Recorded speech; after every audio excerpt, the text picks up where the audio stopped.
second years. I heard you guys are working on a documentary project for one of your units, which is great because me and my classmates are doing the same at Bournemouth University. I've been asked to put together a little vlog about useful tips. I've also asked some of my classmates if they would contribute, and they have very kindly agreed.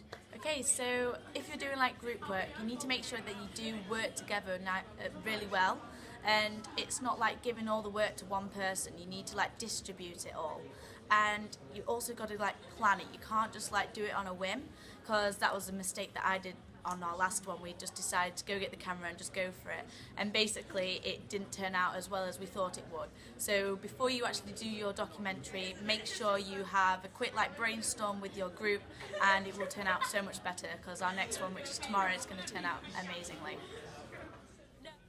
The advice I would give for any group work or making documentaries or whatever you're making, I mean, this is a very obvious one, but you need to have the camaraderie when you're working with other people, you know.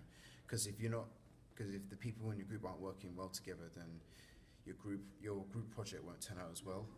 I mean, it's an obvious one, but it's so true, and it's very vital. You need that, especially when you're doing film projects with people. The collaboration needs to be there. Also, you have to be very prepared. Obviously, prepare in advance, like at all costs. Like say, even when you've got like lots of equipment on you, let's say you run out of batteries, for example, for your camera, make sure you have a spare. You should always have a spare for a bit of everything, to be honest. And also, always plan your locations, you know, where you're going to film, who you're going to film, like get the contacts, like contact the people in advance. Like make sure you do all those, you know, in preparation for whatever project you're doing. And what else? Trying to think. Yeah, just make sure you just make sure you like you just get the project done, really, like, yeah, and know what bits you're going to use for your films so that it turns out really well. And if you just apply all these things, you know, you should be all right. And tips on documentary filmmaking. Number one is that research what you're doing, research who the person is you're going to interview, research what questions you want to do. It's the research that is key, because if you fumble with your questions because you haven't understood what it's about, what the person is trying to say, then you're going to come off completely off. You're going to come off wrong, and it's going to be awkward both with the interviewee and yourself. The second thing, on top of being above your research, is just to be prepared. So if you're in a group, you want to know who's doing what, who is recording audio, who is filming, who is going to talk to the interviewee. You want to know where you're filming. Your recce is essential. Find out how the floor is. Is it safe? Is it slippery? Do you have good phone reception? All of that stuff. If you're going to an interviewee's house to interview them at their own residence, my God, be polite. If you damage something, you pay for it. If you're in the way, if you leave footmarks, you clean it up. Be respectful. Because most of the time, even if you're at college, the person you're interviewing is probably a friend, a relative, a person you've managed to find off the street.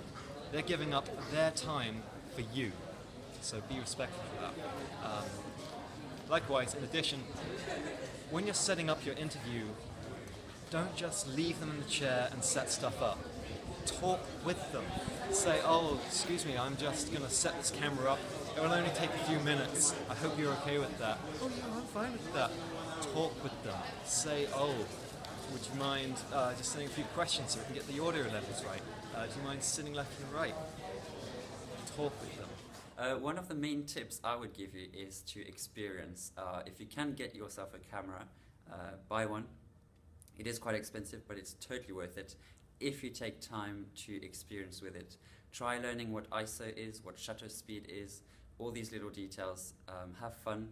What I've done was just to learn a lot by myself, going out with my camera. I started with photography, and then having met some filming guys, I started filming. But where I learned the most was when I was by myself, just experimenting, really. I think that would be my main point. My main. Okay, so tip. that's basically it's for my advice. What I would give is to what one of my peers says is to literally have backup of everything, literally everything. If you even interviewees or person you are doing box with, always have like a contingency person you can contact in case they drop out. We all know how this game is played, and it can be very stressful if the deadline is coming and you only have equipment for a certain time. Another thing is, for those of you who are doing interviews, very brave. For those of you who are doing interviews, try to look very interested in what they are saying, because obviously on camera and you've got the mic, you can't go, oh yeah, fantastic, oh really, oh that's great. So you kind of need to like rearrange your face, smile, nod. So literally be mindful of that. Make your interviewee feel very comfortable. Oh, don't do what I did last month and leave your project, the editing or filming, to last minute. Yeah, God, don't do that. And just enjoy the project. If you guys are stuck or need help, message Scott. Or I'm on social media, Facebook, Twitter, I'm even on Snapchat. I will do my very best to get back to you as quickly as possible, and I'll do whatever I can to help. So good luck on your project and just enjoy it, and I'm sure you guys are going to be awesome.